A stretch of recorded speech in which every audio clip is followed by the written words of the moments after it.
Hey everybody, Assemblyman James Gallagher here, and I wanted to touch base with you. As you may have heard, the Yuba-Sutter community is moving forward with a reopening order.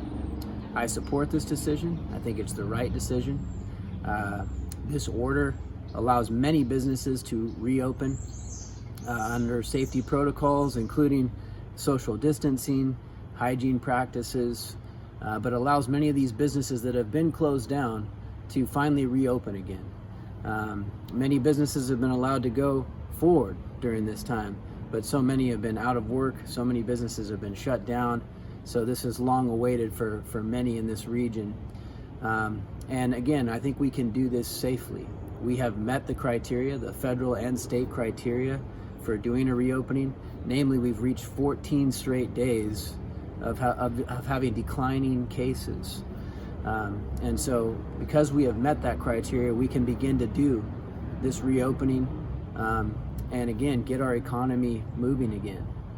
Some have asked me about the statewide order and the governor's stay-at-home order and whether or not that applies. As you know, I signed on to a letter with many local leaders asking the governor to allow us to move forward with a regional reopening.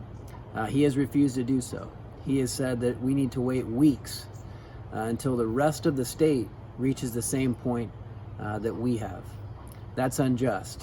And I think the governor's order was already on shaky constitutional ground. But certainly at this point in time, where we have reached a point in our area, in our region, where we can effectively manage this virus, it cannot stand anymore.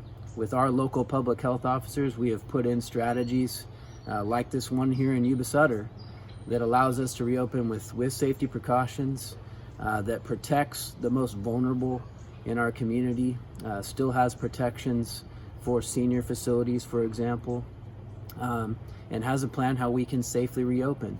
And reopen we must, because for too long, this stay-at-home order has had a very devastating impact on our economy, and there is a public health crisis on the backside of this. As we lose revenue and income, more and more people unemployed, millions now unemployed. Our government budgets that support education, that support law enforcement, that support public health are all in jeopardy of being grossly undermined, huge budget deficits. And so we must begin to reopen our economies. It's the right thing to do. I'm going to continue to advocate for our local control and our ability to do this. And again, I applaud Yuba-Sutter for moving forward. I think many other counties will be following suit. And I will continue to fight for you to ensure that our interests are heard, our views are heard in the halls of government. Thank you. It's an honor to serve you, and we'll keep working through this together.